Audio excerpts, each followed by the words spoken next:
বিসমিল্লাহ বিসমিল্লাহ, আল্লাহর নামে। হ্যাঁ, এভাবেই পেনাল্টি নেওয়ার আগে বিসমিল্লাহ পড়ে এবার ফুটবল বিশ্বে আলোচনায় পর্তুগিজ মহাতারকা ক্রিস্টিয়ানো রোনালদো। ক্রোয়েশিয়ার বিপক্ষে বিশ্বকাপের শেষ ৩২-এর ম্যাচে ২-১ গোলে নাটকীয় জয় পেয়েছে পর্তুগাল।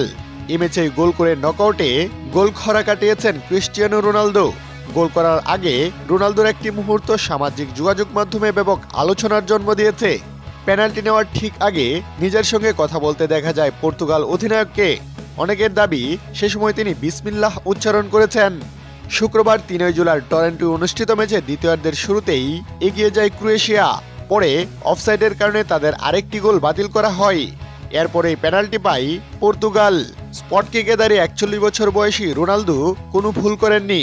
গোলরক্ষককে পরাস্ত করে মাঝ বরাবর শট পাঠিয়ে ম্যাচে ১-১ সমতা ফেরান তিনি। তবে গোলের চেয়েও বেশি আলোচনা আসে পেনাল্টি নেওয়ার আগের কয়েক সেকেন্ড। ভিডিওটি সামাজিক যোগাযোগ মাধ্যমে ছড়িয়ে পড়ার পর অনেকেই দাবি করেন রোনালদো শট নেওয়ার আগে বিসমিল্লাহ বলেছেন, যার অর্থ দাঁড়ায় আল্লাহর নামে।